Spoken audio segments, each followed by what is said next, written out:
Good morning class. आज हम history का एक बहुत इंटरेस्टिंग चैप्टर पढ़ेंगे। ये कहानी है फैक्ट्रीज की, मशीन्स की और उस दौर की जब इंडिया में इंडस्ट्रीज की शुरुआत हो रही थी, लेकिन ब्रिटिश रूल के अंडर। ये कहानी यूरोप की इंडस्ट्रियल स्टोरी से बिल्कुल अलग है।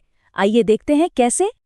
तो सबसे पहला और सबसे बड़ा सवाल यही है कि आखिर इंडिया की इंडस्ट्रियल स्टोरी यूरोप जैसी क्यों नहीं थी? Why was it so different? देखो, इसका जवाब सिंपल नहीं है। इसमें कई ऐसे यूनिक फैक्टर्स आते हैं जो सिर्फ कॉलोनियल इंडिया से ही जुड़े हुए थे। चलिए इन्हीं फैक्टर्स को एक एक करके समझते हैं। तो बच्चों, आज हम इन 5 टॉपिक्स को समझेंगे। ये हमारा आज का लेसन प्लान है। हम स्टेप बाय स्टेप आगे बढ़ेंगे। चलो फर्स्ट पॉइंट से स्टार्ट करते हैं। तो पहला सेक्शन है इंडिया का ग्रोथ अलग क्यों था। इसका सबसे बड़ा जवाब सिंपल वर्ड्स में एक ही है, ब्रिटिश इंटरेस्ट्स फर्स्ट। क्योंकि हर पॉलिसी, हर रूल इस तरह से डिजाइन किया गया था जिससे ब्रिटेन को फायदा हो, ना कि इंडिया की इकोनॉमी डेवलप हो। ये था उनका इकोनॉमिक मॉडल। स्टेप 1 प्लांट, यहाँ पर टी, कॉफी, इंडिगो जैसी चीजें उगाओ। स्टेप 2 एक्सट्रैक्ट, फिर जूट और कॉटन जैसा रॉ मटेरियल निकालो। स्टेप 3 एक्सपोर्ट, ये सारा रॉ मटेरियल ब्रिटेन भेज दो। और आखिर में स्टेप 4 इंपोर्ट, ब्रिटेन की फैक्ट्रीज में बने हुए फिनिश्ड गुड्स वापस इंडिया की मार्केट में बेचो। याद रखने के लिए सिंपल है, प्लांट, एक्सट्रैक्ट, एक्सपोर्ट। इंडिया से रॉ मटेरियल लो और ब्रिटेन से फिनिश्ड गुड्स वापस भेजो। ओके, अब आते हैं अपने सेकंड सेक्शन पर, धागे से कपड़े तक। इमेजिन करो आप एक नए बिजनेसमैन हो उस टाइम पे। आपके सामने एक पहाड़ जैसा कंपटीशन है और उस पहाड़ का नाम है मैनचेस्टर। मैनचेस्टर, जहां की ब्रिटिश टेक्सटाइल मिल से बने कपड़े पूरी दुनिया में बिकते थे। समझने वाली बात यह है कि इंडियन बिजनेसमैन ने क्लॉथ यानी कपड़ा बनाने से शुरू नहीं किया, उन्होंने यान यानी धागा बनाया। क्यों? क्योंकि क्लॉथ मार्केट में मैनचेस्टर से कम्पीट करना ऑलमोस्ट इम्पॉसिबल था, तो उन्होंने एक सेफ रास्ता चुना।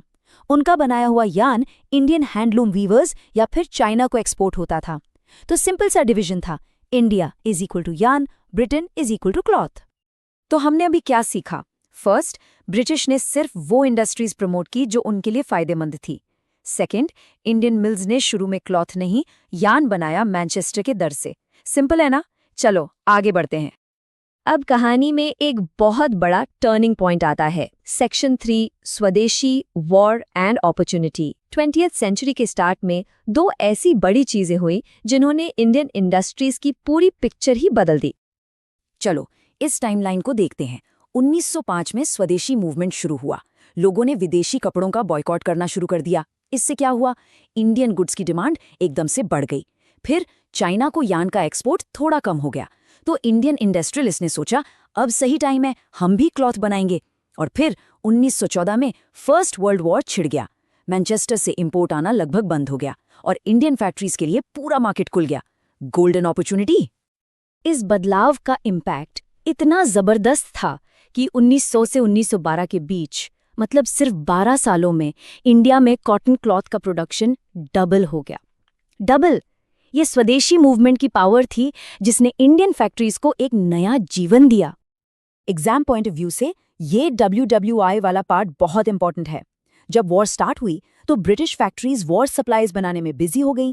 Guns, bombs, uniforms. उनके पास इंडिया के लिए कपड़ा बनाने का टाइम ही नहीं था। तो इंडियन आर्मी के लिए यूनिफॉर्म्स, टेंट्स, जूट बैग्स, ये सब चीजें बनाने का ऑर्डर इंडियन फैक्ट्रीज को मिला। इसलिए याद रखो, war equals opportunity for India. तो इस सेक्शन का क्रूशियल पॉइंट क्या है? 2 चीजें। स्वदेशी मूवमेंट ने इंडियन गुड्स की डिमांड बढ़ाई और फर्स्ट वर्ल्ड वॉर ने ब्रिटिश कंपटीशन खत्म कर दिया। रिजल्ट, इंडियन इंडस्ट्री का बूम। सिंपल।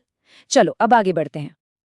ओके, गुड्स तो बन गए, फैक्ट्रीज चल रही हैं, but the next big question is, इनको बेचना कैसी है? How do you create demand? इसका जवाब है एडवर्टाइजमेंट। अपना 4th सेक्शन इसी के बारे में है। देखो, सिंपल वर्ड्स में एडवर्टाइजमेंट एक टूल है जिससे प्रोडक्ट्स को डिजायरेबल और जरूरी बनाया जाता है। ये नई नीड्स क्रिएट करता है।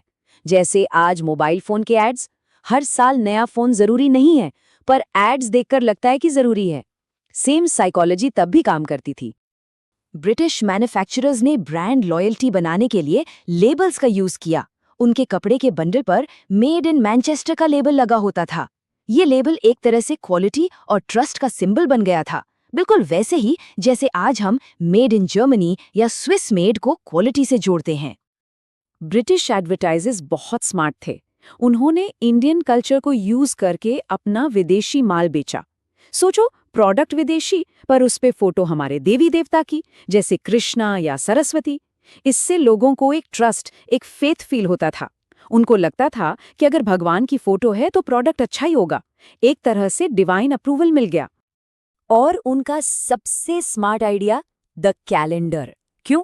क्योंकि न्यूज़पेपर तो सिर्फ पढ़े लिखे लोग पढ़ सकते थे, पर कैलेंडर तो हर कोई देखता था।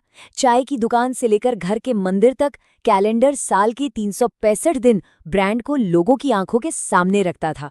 जीनियस। अब इसके आगे इंडियन मैन्युफैक्चरर्स ने क्या किया? उन्होंने एडवर्टाइजमेंट्स को नेशनलिज्म से जोड़ दिया। उनका मैसेज बिल्कुल क्लियर था, अगर देश से प्यार है तो मेड इन इंडिया प्रोडक्ट खरीदो। खरीदारी अब सिर्फ एक जरूरत नहीं रही, ये देशभक्ति का सबूत बन गई थी। तो सेल करने के लिए क्या क्या हुआ? ब्रिटिश ने लेबल्स, भगवान की फोटोज और कैलेंडर्स यूज किए ट्रस्ट बनाने के लिए, और इंडियन मैन्युफैक्चरर्स ने एड्स को नेशनलिज्म से जोड़ दिया, बाय इंडियन का मैसेज देकर। दोनों ने ही कंज्यूमर की साइकोलॉजी को समझा। और अब हम अपने आखिरी सेक्शन पर हैं, द रियल पिक्चर।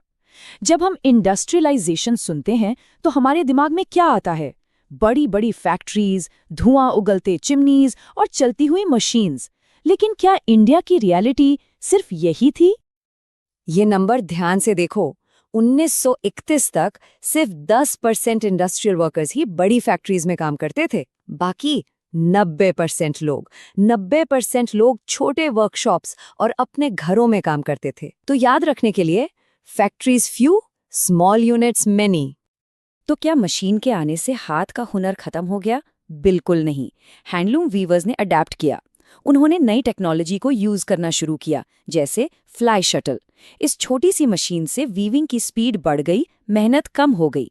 नतीजा, 1900 से 1940 के बीच हैंडलूम क्लॉथ का प्रोडक्शन 3 गुना बढ़ गया। Technology saved tradition. तो इस पूरी चर्चा का कंक्लूजन क्या है? यही कि इंडिया में इंडस्ट्रियलाइजेशन एक मिक्स था, जहां मॉडर्न मशीन्स और ट्रेडिशनल स्किल्स एक साथ चल रहे थे। बड़ी फैक्ट्रीज के शोर के बीच हाथ का हुनर और स्मॉल स्केल प्रोडक्शन ये खत्म नहीं हुए। चलिए, क्लास खत्म, लेकिन जाने से पहले एक सवाल।